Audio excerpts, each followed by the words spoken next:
Hi friends, welcome to biology for DSC. నేను మీ హరిలీల.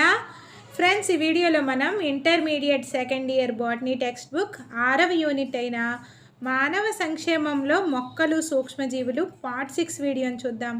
వీడియోలోకి వెళ్ళే ముందు బయాలజీ ఫర్ డిఎస్సి ఛానల్ని లైక్, షేర్, సబ్స్క్రైబ్ చేయండి. Stay tuned and keep watching. Next, మొక్కల ప్రజననం ద్వారా కీటకాలు, చీడల ప్రతిరోధకత అభివృద్ధి. సస్య మొక్కలు, సస్య ఉత్పత్తులు ఎక్కువ మొత్తంలో నాశనం కావడానికి మరొక ముఖ్యమైన కారణం ఏంటి? కీటకాలు, చీడల వ్యాధి సంక్రమణ. అంటే మొక్కలకు వచ్చే ఈ కీటకాలు, చీడల వలన వాటి యొక్క ఉత్పత్తుల్లో అంటే సస్య మొక్కలు, సస్య ఉత్పత్తులు అనేవి నాశనం కావడానికి ఒక ముఖ్యమైన కారణం అన్నమాట. కీటకాలు, చీడలు అనేవి సంక్రమించడం అనేది. అతిదేయి సస్య మొక్కల కీటక ప్రతిరోధకత అనేది స్వరూపాత్మక జీవరసాయన లేదా శరీర ధర్మశాస్త్ర లక్షణం వల్ల కలగవచ్చు. ఈ సస్య మొక్కల కీటక ప్రతిరోధకత అనేది స్వరూపాత్మక జీవరసాయన లేదా శరీర ధర్మశాస్త్ర లక్షణాల వల్ల కలగవచ్చు. ఈ సస్య మొక్కల్లో కీటక ప్రతిరోధకత అనేది కీటకాలకి అదే వ్యతిరేకంగా ఉండే లక్షణం ఎలా కలుగుతుంది? స్వరూపాత్మక జీవరసాయన లేదా శరీర ధర్మశాస్త్ర లక్షణాల వల్ల కలగవచ్చు. చాలా మొక్కలలోని కీటక చీడల నిరోధకత అనేది పత్రాలపై ఉండే కేశాలు కలుగుతుంది. పత్రాలపై ఉండే కేశాల వలన కలుగుతుంది అన్నమాట. ఉదాహరణ, పత్తిలో జెస్సీడ్లకు ప్రతిరోధకత. పత్తిలో జెస్సీడ్లకు ప్రతిరోధకత. జెస్సీడ్ అంటే ఏంటి? ఇవి కీటకాలు అన్నమాట. గోధుమలో ధాన్యపత్ర పురుగు. గోధుమలో కాండ సాఫ్లై. పత్తిలో ఏంటి? జెస్సీడ్. పత్తిలో జెస్సీడ్లకు ప్రతిరోధకత. గోధుమలో ధాన్యపత్ర పురుగుకు ప్రతిరోధకత. గోధుమలో కాండ సాఫ్లై. గట్టి కాండాలపై ఎక్కువ మక్కువ చూపడం. నున్నటి ఆకులు. మకరందం లేని పత్తి రకాలు కాయ తొలిచే పురుగు బోల్వార్మును ఆకర్షించలేవు. అధిక ఆస్పార్టిక్ ఆమ్లము, తక్కువ నత్రజని మరియు తక్కువ చక్కెర శాతం వల్ల మొక్కజొన్నలో కాండం తొలిచే పురుగులకు ప్రతిరోధకత చూపుతుంది. అంటే మొక్కజొన్నలో ఏముంటాయి? అధిక ఆస్పార్టిక్ ఆమ్లము, తక్కువ నత్రజని, తక్కువ చక్కెర శాతం ఉండడం వల్ల మొక్కజొన్నలో కాండం తొలగించే పురుగులకు మెయిజ్ స్టెమ్ బోరర్స్కి ప్రతిరోధకత ఉంటుందన్నమాట.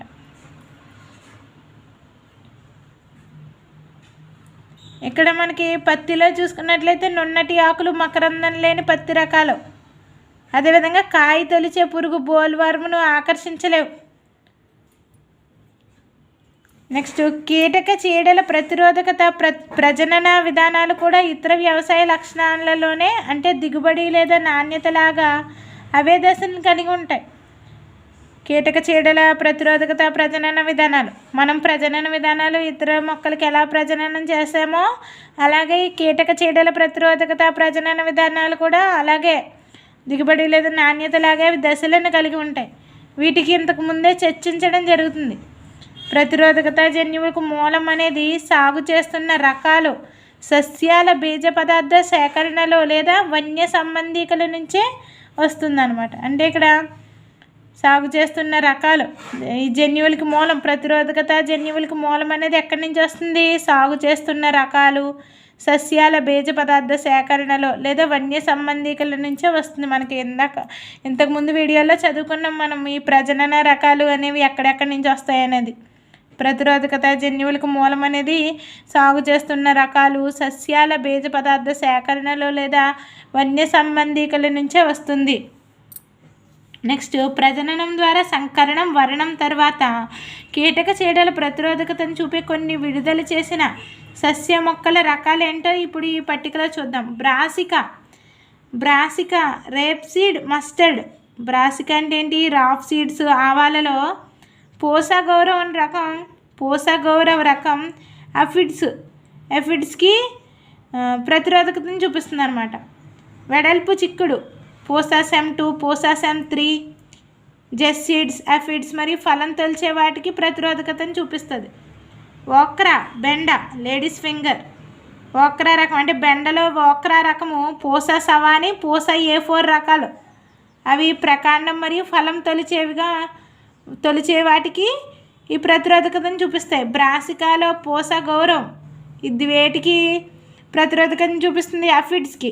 రాఫ్ సీడ్స్ ఆవాలు. నెక్స్ట్ వెడల్పు చిక్కుడు పోసస్ M2 పోసస్ M3 జెస్ సీడ్స్ ఎఫిడ్స్ మరియు ఫలం తొలిచేవిగా ఉంటాయి.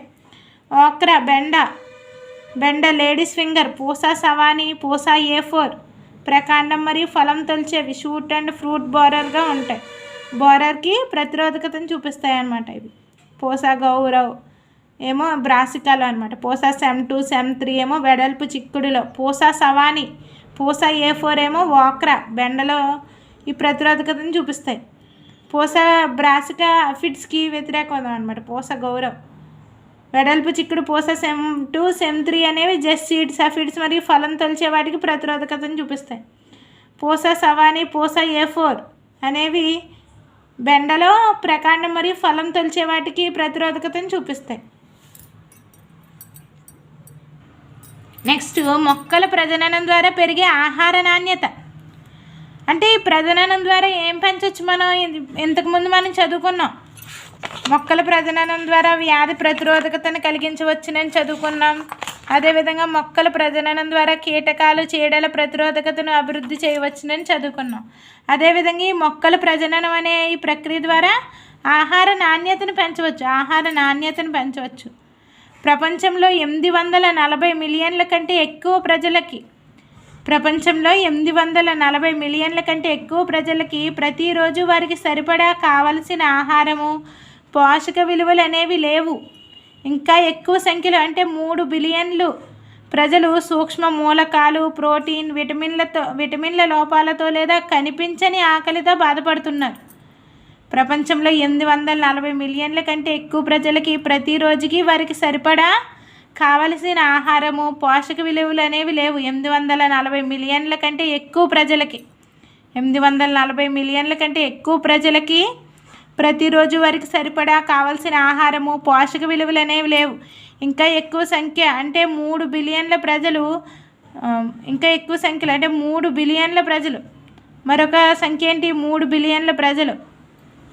ఈ 3 బిలియన్ల ప్రజలు సూక్ష్మ పోషకాలు ప్రోటీన్లు విటమిన్ల లోపాలతో లేదా కనిపించని ఆకలితో బాధపడుతున్నారు. 3 బిలియన్ల ప్రజలు సూక్ష్మ మూలకాలు ప్రోటీన్లు విటమిన్ల లోపాలతో లేదా కనిపించని ఆకలితో బాధపడుతున్నారు. దీనికి కారణం వారు ఫలాలు కూరగాయలు పప్పు ధాన్యాలు చేపలు మాంసం వంటి వాటిని ఖరీదు చేసే స్థితిలో లేరు. 840 మిలియన్ల ప్రజలేమో వారికి ప్రతిరోజు వారికి సరిపడే కావాల్సిన ఆహారము పోషక విలువలు అనేవి లేవు 840 మిలియన్ల ప్రజలకి. ఇంకా ఎక్కువ సంఖ్య అంటే 3 బిలియన్ల ప్రజలకేమో సూక్ష్మ మూలకాలు ప్రోటీన్లు విటమిన్ లోపాలతో లేదా కనిపించని ఆకలితో హిడెన్ హంగర్తో బాధపడుతున్నారు 3 మిలియన్ల ప్రజలు. దీనికి కారణం వారు ఫలాలు కూరగాయలు పప్పు ధాన్యాలు చేపలు మాంసం వంటి వాటికి ఖరీదు చేసే స్థితిలో లేరు. అంటే వాటిని కొనుక్కుని తినే స్థితిలో లేరు. అవసరమైన సూక్ష్మ మూలకాలు ఆహారంలో లేకపోవడంతో ముఖ్యంగా iron vitamin A iodine zinc వలన వ్యాధులు బారిన పడే ఎక్కువ అవకాశాలు అన్నమాట. అంటే ఆహారంలో సూక్ష్మ పోషకాలు లేవు.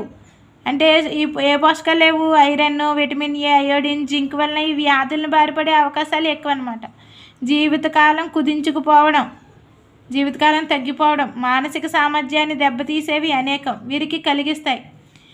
ఇక్కడ చూస్తే మనకి బయోపోర్టిఫికేషన్ అనే ప్రజననం ఉద్దేశం ద్వారా సస్యాలలో విటమిన్లు లవణాల స్థాయిల్ని అధికం చేయడం లేదా అధిక ప్రోటీన్ ఆరోగ్యవంతమైన కొవ్వు వంటి అంశాలపై దృష్టి సారించడం.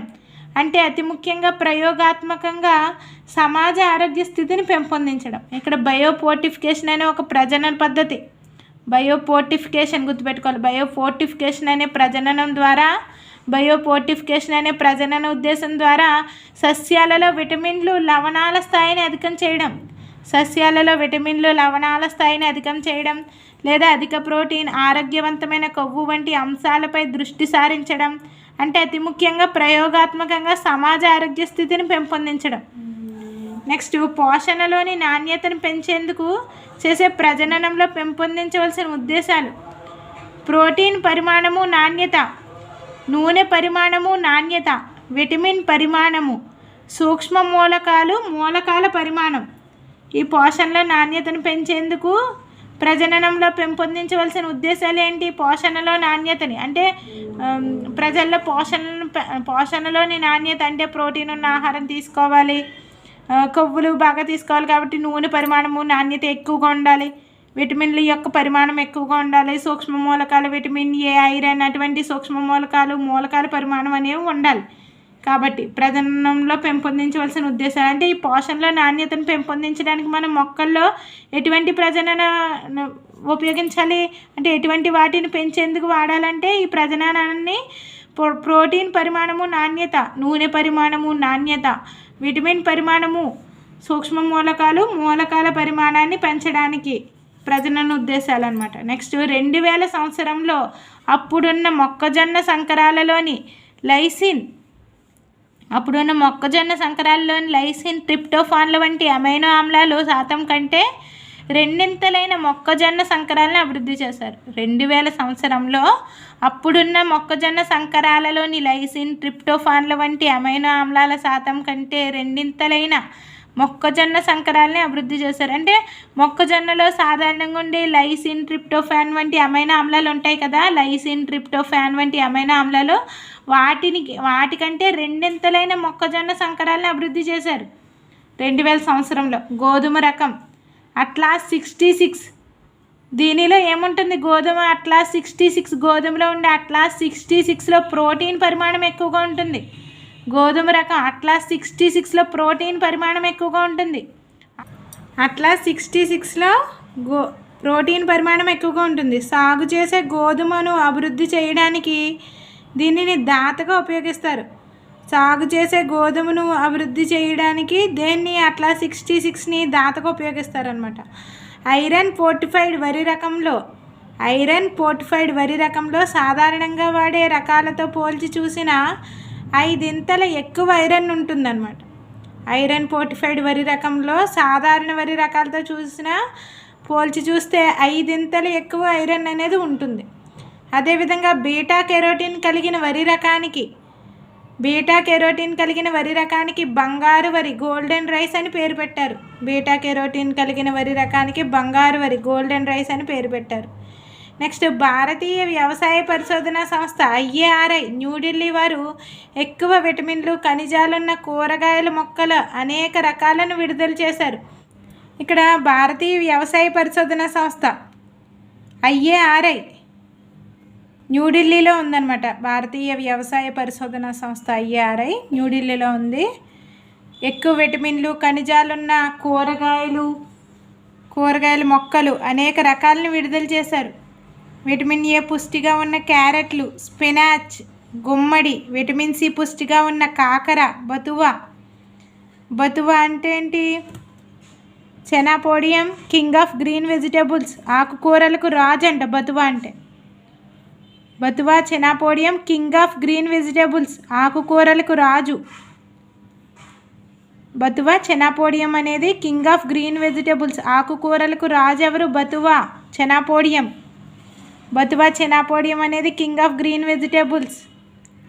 నెక్స్ట్ ఆవాలు, టమాటో, ఇనుము, కాల్షియం పుష్టిగా ఉన్న స్పినాచ్, బతువ, ప్రోటీన్ పుష్టిగా ఉన్న చిక్కుళ్ళు, వెడల్పు చిక్కుడు రకం, ల్యాబ్ బీన్స్ తోట బఠానీ రకాలు ఇవన్నీ ఉత్పత్తి చేశారు. నెక్స్ట్ ఏంటి? ఏకకణ ప్రోటీన్.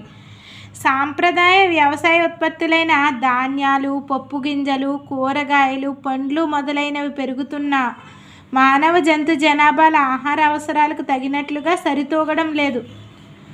అవును కదా, ఎన్ని వ్యవసాయ ఉత్పత్తులైన ధాన్యాలు, పప్పు గింజలను, కూరగాయలను, పండ్లను పండిస్తున్నా అవి పెరుగుతున్నా సరే వాటి యొక్క పరిమాణం పెరుగుతున్నా మానవులకి, జంతు జనాభాలకి ఆహార అవసరాలకు తగినట్లుగా సరిపోవడం లేదు.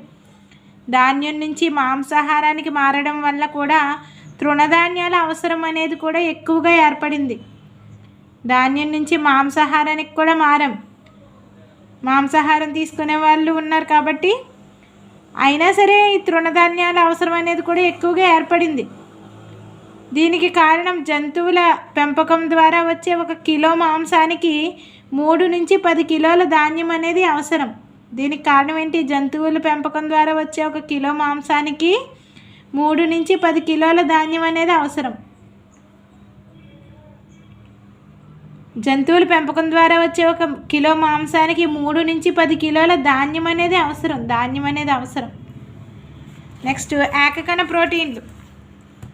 స్పైరులినా శైవలాలు ఏంటి? ఏకకణ ప్రోటీన్లుగా వినియోగించబడే సూక్ష్మజీవుల్లో కొన్ని ఉదాహరణలు.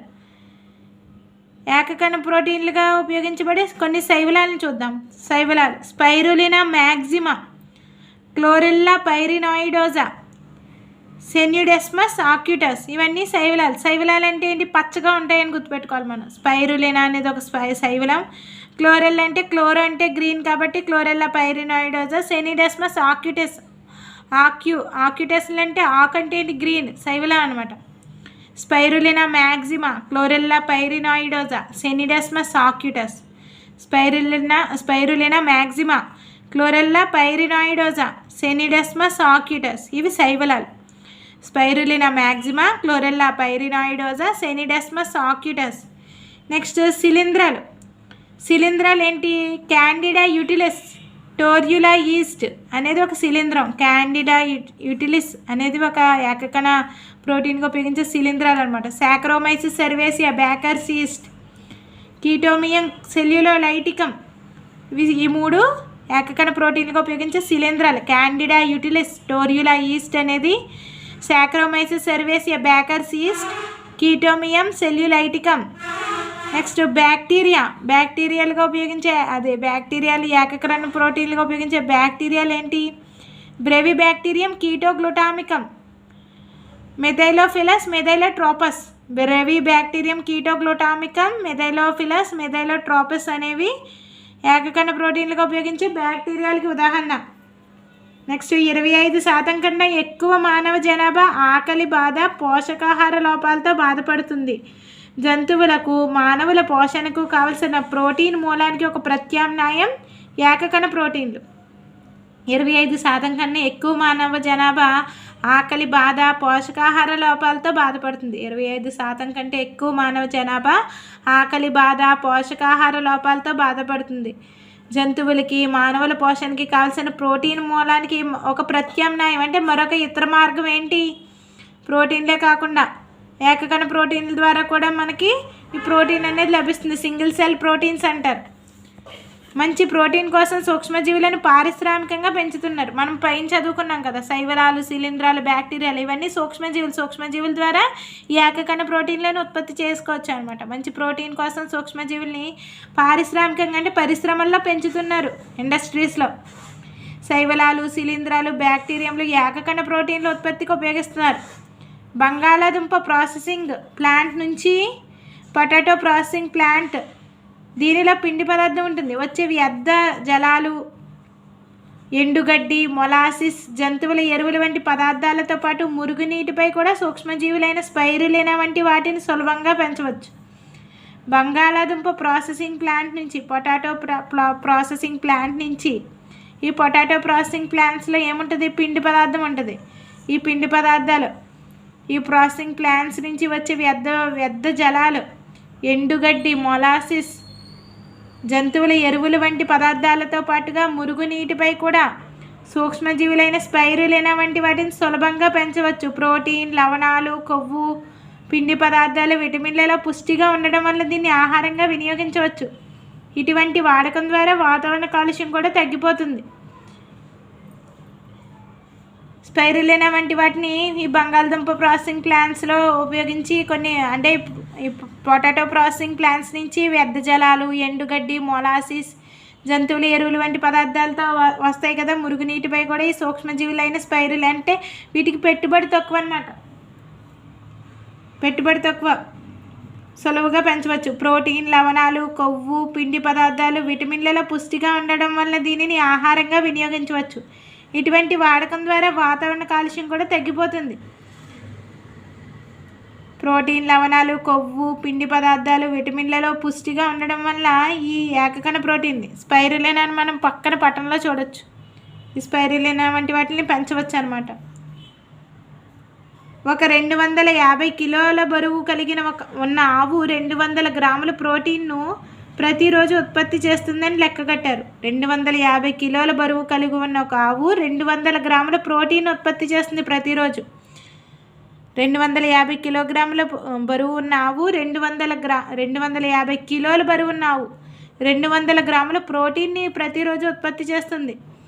ఇదే సమయంలో 250 గ్రాముల మిథైలోట్రోపస్ అనే సూక్ష్మజీవి దాని విపరీత పెరుగుదల జీవద్రవ్యరాశిని అధిక శాతంగా ఉత్పత్తి చేయడం వల్ల అది 25 టన్నుల ప్రోటీన్ ఉత్పత్తి చేస్తుందని అంచనా వేయబడింది. 250 కిలోల బరువున్న ఆవేమో 200 గ్రాముల ప్రోటీన్ ఉత్పత్తి చేస్తుంది. 250 గ్రాముల బరువున్న మిథైలోట్రోపస్ మనం పైన చదువుకున్నాం ఇక్కడ, అదొక బ్యాక్టీరియా అనమాట. మిథైలోట్రోపస్ అనేది, ఈ మిథైలోట్రోపస్ అనే సూక్ష్మజీవి అదొక బ్యాక్టీరియా. దాని యొక్క విపరీత పెరుగుదల జీవద్రవ్యరాశిని అధిక శాతంగా ఉత్పత్తి చేయడం వలన ఎంత ప్రోటీన్ ఉత్పత్తి చేస్తుంది? 25 టన్నుల ప్రోటీన్ ఉత్పత్తి చేస్తుందని అంచనా. పుట్టగొడుగులను చాలామంది ఆహారంగా తీసుకోవడం అనేది నిజం. పుట్టగొడుగుల పెంపకం అనేది ఒక పెద్ద పరిశ్రమగా ఎదుగుతూ త్వరలోనే సూక్ష్మజీవులను కూడా ఆహారంగా అంగీకరించడాన్ని నమ్మే విధంగా చేస్తుంది. పుట్టగొడుగుల పెంపకం అనేది ఒక పెద్ద పరిశ్రమగా ఎదుగుతూ త్వరలోనే సూక్ష్మజీవులను కూడా ఆహారంగా అంగీకరించడాన్ని నమ్మే విధంగా చేస్తుంది. నెక్స్ట్ టాపిక్ నెక్స్ట్ వీడియోలో కంటిన్యూ చేద్దాం. Stay tuned and keep watching biology for DSC.